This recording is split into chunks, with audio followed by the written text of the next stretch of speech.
Hello दोस्तों, diabetes के management में अक्सर ये प्रॉब्लम काफ़ी लोग को देखने को मिलती है कि जो लैब में शुगर वैल्यूज़ वो चेक करते हैं वर्सेस जो घर पर ग्लूकोमीटर से चेक करते हैं, उसमें सिग्निफिकेंट वेरिएशन होता है। अब इन दोनों में कौन सी वैल्यू ज़्यादा सही है और किस पर ज़्यादा रिलाई करना चाहिए, किसके बेसिस पे आपको अपनी दवाइयों को एडजस्ट करना चाहिए, किसके बेसिस पे आपको अपने खाने पीने के पैटर्न को एडजस्ट करना चाहिए, आज हम जानने का प्रयास करेंगे कि लैब वैल्यूज़ वर्सेस घर के वैल्यूज़ में कौन सी शुगर वैल्यू ज़्यादा एक्यूरेट है और कौन सी ज़्यादा रिलायबल है।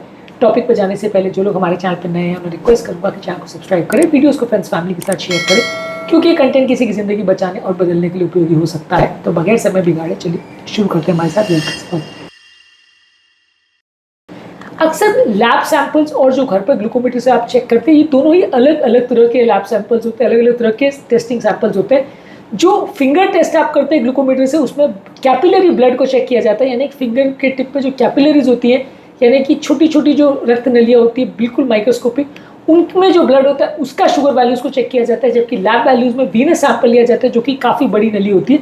तो ये दोनों की वैल्यूज़ में काफ़ी सिग्निफिकेंट वेरिएशन आ सकता है, लगभग 10 से 15% तक का वेरिएशन आ सकता है। इसलिए जानना और समझना जरूरी कि दोनों में सही कौन से या गलत कौन सी, दोनों में क्या इंपॉर्टेंस है और किसको हमें ज़्यादा रिलाई करना चाहिए। क्लिनिकल केमिस्ट्री जर्नल में 2002 में बताया गया था कि वीनस सैंपल और कैपिलरी सैंपल में सिग्निफिकेंट डिफरेंसेस देखने को मिल सकते हैं, जो कि 10 से 15% तक भी हो सकते हैं। ज़्यादातर केस में लैब की जो वैल्यूज़ है, वीनस सैंपल से जो वैल्यू चेक की जाती है उसको ज़्यादा एक्यूरेट माना जाता है। ऐसा होने का कारण ये कि जो घर पर आप रीडिंग्स चेक करते हो वो कई बार उसमें एक्यूरेसी होने का चांस कम होता है, कई बार उसमें गलती होने का चांस ज़्यादा रहता है। ऑपरेटर डिपेंडेंट एरर्स होने का, यानी गलत टेक्निक से किया उसके होने के चांसेस तो ज़्यादा होते हैं ग्लूकोमीटर से टेस्टिंग में। लैब की वैल्यूज़ में ज़्यादा एक्यूरेसी होती है और ऑपरेटर डिपेंडेंस कम होती है, इसलिए उसको गोल्ड स्टैंडर्ड माना जाता है। यानी कि अगर आपको ट्रीटमेंट के डिसीजंस लेने हैं तो वो ज़्यादातर लैब वैल्यूज़ के ऊपर करनी चाहिए, ना कि घर वैल्यूज़ पर। यानी ग्लूकोमीटर से की भी रीडिंग में गलत होने का चांस ज़्यादा है, इसलिए उसको कम रिलायबल माना जाता है, लैब वैल्यूज़ को ज़्यादा रिलायबल माना जाता है। तो कोई भी दवा अगर आपको चेंज करनी है या बड़े डिसीजन लेने हैं तो वहाँ पे आपको लैब वैल्यूज़ को ज़्यादा ट्रस्ट करना चाहिए। मैं ऐसा नहीं कह रहा हूँ कि ग्लूकोमीटर वैल्यूज़ बिल्कुल ही वेस्ट है और उस पर आप कोई भी जजमेंट नहीं ले सकते, लेकिन हाँ, रिलायबिलिटी की अगर बात करें तो ज़्यादा लैब वैल्यूज़ को रिलायबल माना जाता है। फिंगर रीडिंग्स जो है ज़्यादातर ट्रेंड मॉनिटर करने के लिए ज़रूरी होते हैं, ना कि एब्सोल्यूट प्रिसीजन के लिए। अगर वो 110 बता रहे तो एक्यूरेटली 110 ही होगा आपका ब्लड वैल्यूज़, वो ज़रूरी नहीं है।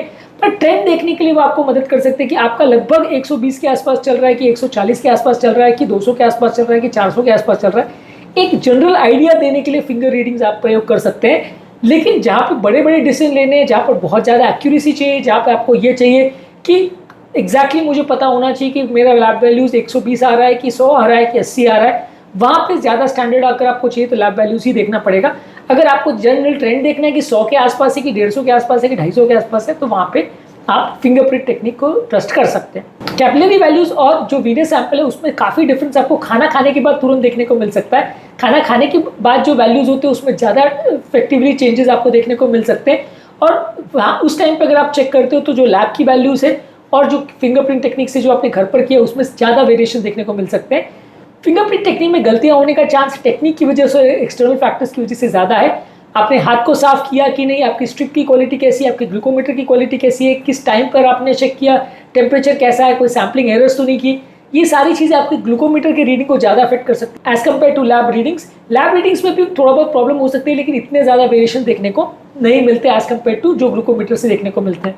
वीनस सैंपल के साथ प्रॉब्लम ये कि बार बार आप लैब जाके बड़ा बड़ा नीडल से पूरा खूब सारा ब्लड निकलवा के सैंपल दो, ये ज़्यादातर लोग के लिए फीजिबल नहीं होता। और क्योंकि आपको बार बार शुगर चेक करना पड़ता है ट्रेंड्स देखने के लिए कि शुगर आपका बढ़ रहा है घट रहा है, तो वो मामले में आपके कैपिलरी रीडिंग्स को आपको यूज़ करना पड़ता है, यानी ग्लूकोमीटर रीडिंग्स को यूज़ करना पड़ता है। क्योंकि लैब के भरोसे अगर आप रहोगे तो आप 3 महीने में या 6 महीने में एक बार चेक कराओगे, जिसके भरोसे आपको बिल्कुल पता नहीं चलेगा कि आपकी ओवरऑल ट्रेंड्स कैसे चल रहा है, आपका दवा से कंट्रोल हो रहा है कि नहीं, आपको दवा का डोज कम ज़्यादा तो नहीं करना, ये सारी चीज़ें आपको बिल्कुल पता नहीं चलेगी, जिसकी वजह से प्रॉब्लम ज़्यादा होगी। तो अगर आपको बार बार चेक करना है तो डेफिनेटली आपको ग्लूकोमीटर से ही करना पड़ेगा, ताकि आपको एक ट्रेंड पता चले कि शुगर कम हो रहा है कि ज़्यादा। जहाँ पे आपको एक बार ये चेक करना है और बहुत एक्यूरेट रिजल्ट चाहिए, वहाँ पे लैब सैंपल ज़्यादा रिलायबल है। पर जहाँ आपको ट्रेंड्स देखने और डे टू डे मैनेजमेंट में आपको उसकी मदद चाहिए, तो फिर आपको ग्लूकोमीटर पर ही रिलाई करना पड़ेगा, क्योंकि लैब सैंपल बार बार देना ज़्यादातर लोग के लिए फीजिबल नहीं होता। कुछ ग्लूकोमीटर ब्रांड्स की वजह से भी थोड़ा बहुत वेरिएशन आ सकते हैं। बॉडी में कई बार पानी का स्टेटस कम ज़्यादा हो तो वो भी आपकी ग्लूकोमीटर की रीडिंग को अफेक्ट कर सकता है। कई बार लैब के केस में जब आप सैंपल कलेक्ट करते हैं लेकिन उसको लैब में जमा करने में अगर लेट हो जाता है, तो वैसे केस में भी, या लैब में प्रोसेस करने में भी अगर लेट हो जाए, लैब में कलेक्ट होने के बाद भी, तो वैसे केस में भी वैल्यूज़ में वेरिएशन आ सकती है। कई बार आपके ब्लड कितना गाढ़ा है, कितना पतला है, कितना हेमाटोक्रिट है आपका ब्लड का, वो भी वेरी कर सकता है आपके ग्लूकोमीटर की रीडिंग को। इसके अलावा और भी बहुत सारे फैक्टर्स हैं जो आपकी ग्लूकोमीटर की रीडिंग को वेरी कर सकते हैं। तो ये सब चीज़ों का ध्यान रखना ज़रूरी है ताकि आपको पता रहे कि आपका जो लैब सैंपल या जो आपने ग्लूकोमीटर से टेस्ट किया है वो एक्यूरेट है या नहीं, और उसके बेस पे आपको डिसीजन लेना चाहिए कि नहीं। ज़्यादातर ये माना जाता है कि आपको कोई भी डिसीजन अगर लेना हो तो मल्टीपल रीडिंग्स के बेसिस पे ले तो ज़्यादा एक्यूरेट होगा। एक आध रीडिंग के बेस पे अगर डिसीजन लेते हैं तो गलत होने के चांस थोड़े ज़्यादा हैं। ज़्यादातर अगर रिलायबिलिटी की बात करें तो लैब वाले रिजल्ट को ज़्यादा रिलायबल माना जाता है। वो कंपेरेटिवली स्लो तो होते हैं लेकिन ज़्यादा एक्यूरेट होते हैं। हमेशा आपको ये कोशिश करनी है कि अगर आपको कंपेरेटिव एनालिसिस करनी है कि ग्लूकोमीटर वाला और वीनस सैंपल में कितना डिफरेंस आ रहा है, तो दोनों के केस में आपको सेम टाइम पे लगभग ब्लड सैंपल लेना पड़ेगा। अगर दोनों सैंपल में 15 मिनट का भी अगर डिले होता है तो भी ब्लड वैल्यूज में वेरिएशन आ सकते हैं। मान लीजिए आपने 10 बजे अगर कैपिलरी ब्लड चेक किया, ग्लूकोमीटर चेक किया और 10-15 पे आपने वीनस सैंपल दिया तो भी वेरिएशन आ सकते हैं।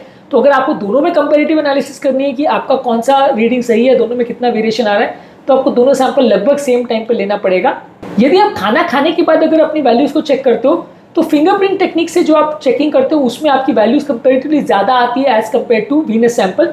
यानी कि खाना खाने के बाद जो आप ग्लूकोमीटर से चेक कर रहे हो वो रीडिंग कंपेरेटिवली ज़्यादा आएगी as compared to lab values, क्योंकि ये जो आपका खाना खाने के बाद जो ब्लड ग्लूकोज है वो फिंगर टिप्स में या और कैपिलरी ब्लड में जल्दी पहुंचता है, वीनस सैंपल में थोड़ा धीरे पहुंचता है। इसलिए आपका जो ब्लड वैल्यूज है वो आपका खाना खाने के बाद अगर आप चेक कर रहे हो तो ग्लूकोमीटर में ज़्यादा आएगा, वीनस सैंपल में कम आएगा। पोस्ट मील वैल्यूज की बात कर रहा हूँ। ज़्यादातर अगर खाली पेट की रीडिंग्स आप चेक कर रहे हो तो दोनों में लगभग बराबर आएगी। यदि आप ग्लूकोमीटर से चेक कर रहे हो और लैब में चेक कर रहे हो तो खाली पेट की रीडिंग्स के नॉर्मल आने के चांस ज़्यादा है, दोनों में सेम आने के चांस ज़्यादा है। लेकिन अगर आप खाना खाने के बाद चेक कर रहे हो तो ग्लूकोमीटर में ज़्यादा आने के चांसेस है और वीनस सैंपल में थोड़ा कम आने के चांसेस है। थोड़ा वेरिएशन उसमें ज़्यादा देखने को मिलेगा यदि आप खाने के बाद वाला वैल्यूज को चेक कर रहे हो। तो यदि आपकी ग्लूकोमीटर में कोई एरर है, डर्टी हैंड्स हैं, आपकी ब्लड सैंपल प्रॉपरली कलेक्ट नहीं हुआ, स्ट्रिप की क्वालिटी प्रॉपर नहीं है, स्ट्रिप एक्सपायर हो चुकी है, सैंपल प्रॉपरली आपने हैंडल नहीं किया, तो ये सारी चीज़ों की वजह से वेरिएशंस आ सकते हैं, जिसकी वजह से आपकी दोनों रीडिंग में वेरिएशंस आ सकते हैं। यदि आपको अगर घर पर इमरजेंसी में डिसीजन लेना है और खाने के पहले और बाद में अगर आपको दवाइयाँ लेनी है या नहीं लेनी उसका डिसीजन लेना है तो आपको ग्लूकोमीटर पर रिलाई करना चाहिए। जब आपको HbA1c चेक करना है, जब आपको लॉन्ग टर्म मैनेजमेंट करना है, जब आपके डॉक्टर को दवाइयाँ इस हिसाब से चेंज करनी है, तब आपके लिए वीनस सैंपल लेना ज़्यादा अच्छा होता है, क्योंकि उसके बेस पर रिलायबली डिसीजन लिए जा सकते हैं और उसकी एक्यूरेसी कंपेरेटिवली ज़्यादा होती है। तो जहाँ डिसीजन मेकिंग की बात आती है वहाँ लैब सैंपल ज़्यादा रिलायबल है। जहाँ पे आपको तुरंत अगर फैसला करना है, तुरंत अगर दवाई को चेंज करना है और डे टू डे मैनेजमेंट करना है, वहाँ पे आपको ग्लूकोमीटर को ज़्यादा ट्रस्ट करना चाहिए, क्योंकि वहाँ पे ग्लूकोमीटर आपको दिन भर में बार बार चेक करने में आपकी मदद कर सकता है। यदि आपके फिंगरप्रिंट रीडिंग में और लैब वैल्यू में अगर 20 से 25% का अगर बार बार वेरिएशन आ रहा है तो फिर इसका मतलब कुछ गड़बड़ है। इसमें आपको फिर डिवाइस को चेक करना पड़ेगा, स्ट्रिप्स को चेक करना पड़ेगा, टेक्निक को चेक करना पड़ेगा। अगर आप दोनों का एक बार में चेक करते हैं तो ज़्यादातर दोनों में मैक्सिमम 10 से 15% का वेरिएशन आना चाहिए।